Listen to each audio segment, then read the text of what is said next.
Cadets of the United States Military Academy assemble for their first graduation of World War II.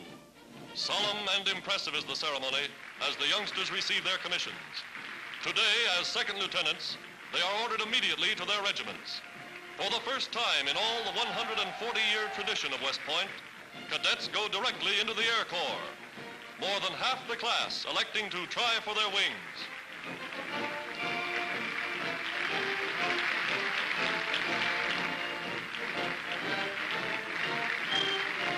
Its maximum wartime strength increased, the Corps has representation from every state in the Union, from the territories, and from Central and South America.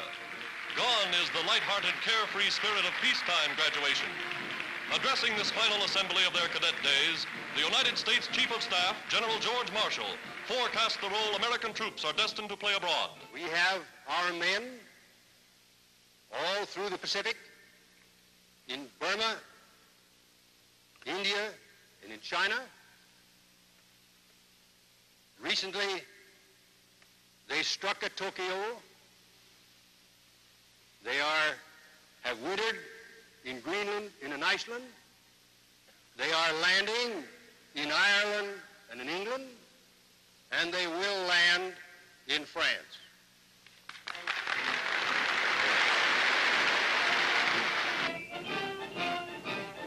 Final regimental parade. Those who remain behind pass in review before the class of 1942, marching in perfect formation, row upon row.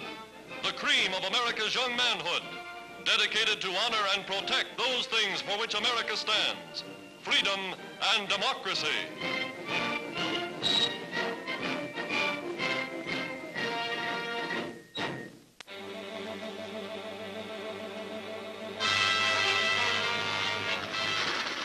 First pictures of the famous Yankee Flying Tigers in China.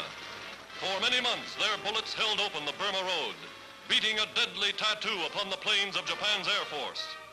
Former Army, Navy, Marine officers, transport pilots, they're the last of the world's soldiers of fortune. Today, they're a part of America's flying forces fighting the Battle of China.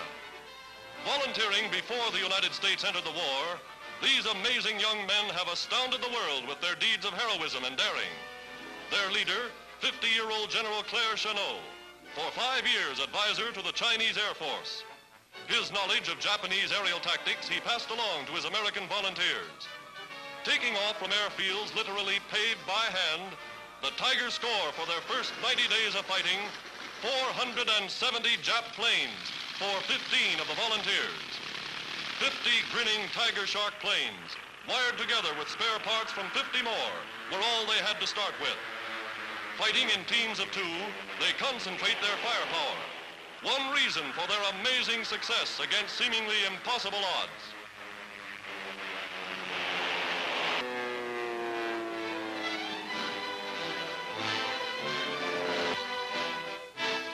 General Chennault mapping the aerial raids the Japs fear above all. American Flying Tigers.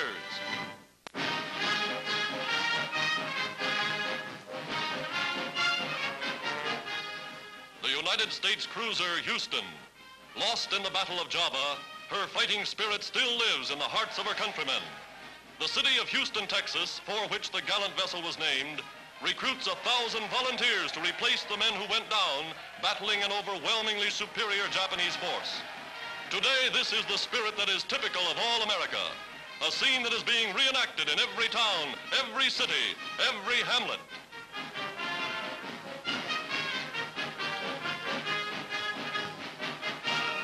Taking the oath of allegiance, their battle cry, remember the Houston, and behind this 1,000, another 1,000, and thousands more to come.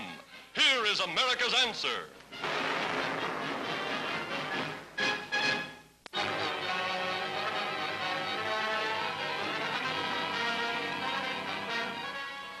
Mexico City stages a giant demonstration for war. Thousands of citizens march to the capital's Central Plaza to urge action against the Axis.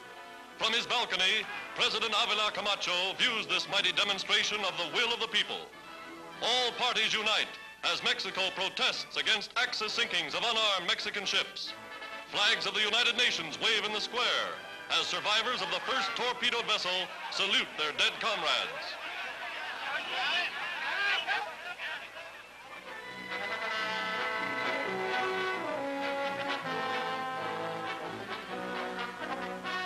A man of action, Mexico's President Camacho takes his place on the rostrum before the Chamber of Deputies. He asks for a declaration of war. As radio carries his voice to the far corners of the Republic, the House of Deputies and the Senate vote unanimously for active participation in the conflict. Mexico, leader of Central America, new ally in the cause of the United Nations.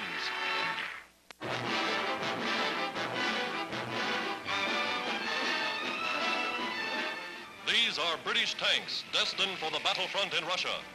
Light and medium armored destroyers by the trainload, going to reinforce the fighting Soviet army in that death struggle of men and machines on the Eastern Front. Outward bound, they're convoyed by warships, heading for the Arctic Circle. Over 2,000 miles of dangerous waters, traversing the icy route that leads to Russia. Off the bleak northern tip of Norway, as the Arctic night falls, lookouts spot Nazi bombers sneaking in to attack. Pom-poms, anti-aircraft guns blaze into action.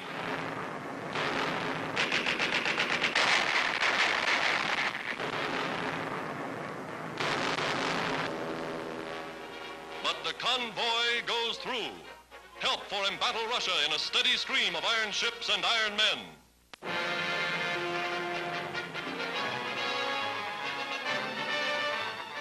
United News cameramen follow the fast-growing U.S. Army Air Corps somewhere in Australia. Powerful flying fortresses going into action as American pilots and bombardiers take off to blast Japanese concentrations pointed at the island continent. Leading the raiding party is Brigadier General Ralph Royce, Chief of U.S. Air Operations in the South Pacific. Inside, the crew relaxes as the squadron approaches its objective.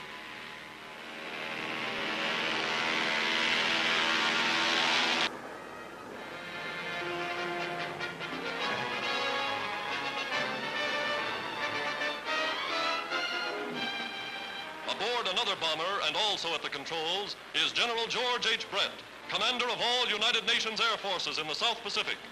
Winging their way over the island stronghold, these flying generals have materially checked the Japanese schedule for invasion. Today, in their able hands, lies the strategy for Australia's aerial defense. Tomorrow, the offensive.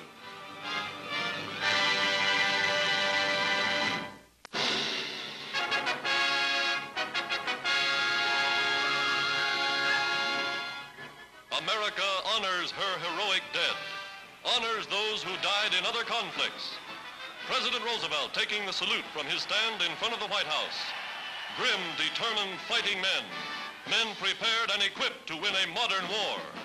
Paratroops, tank corps, all the sleek and polished machinery of 20th century warfare, reminding the nation, telling the world that America is on the march. All races, all colors, all creeds, taking their place on this National Day of Rededication. Slow to be aroused, America's vast reservoir of manpower goes into action. Advance guard of an army soon to number more than 5 million men.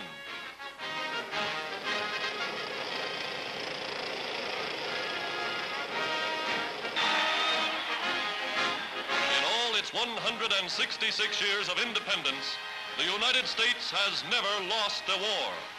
Today, America's citizens again take up their arms, a united nation on the march, that civilization may endure.